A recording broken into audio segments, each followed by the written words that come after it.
All right, so we are just wrapping up a Work Zone Safety Week appreciation event here we had at Street Smart.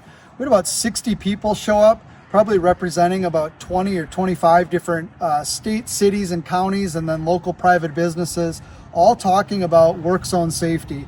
And one of the things I challenged the attendees was to network and to share some of the best practices. So within the room, I counted, we had 511 total years of experience designing roadways, working in work zones. So 511 years of people cumulatively, and that knowledge. And one of the things that kind of stuck out to me is just how important it is to educate the new workforce. So think of all the real world life experiences and work zone experiences that those 511 years kind of equate to.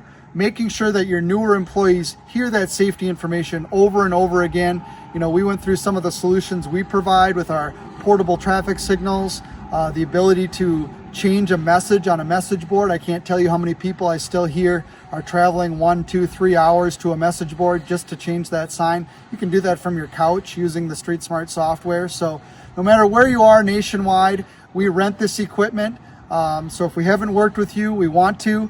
If you're a current customer, thank you for what you do to keep our industry safe, and we will talk to all of you very soon.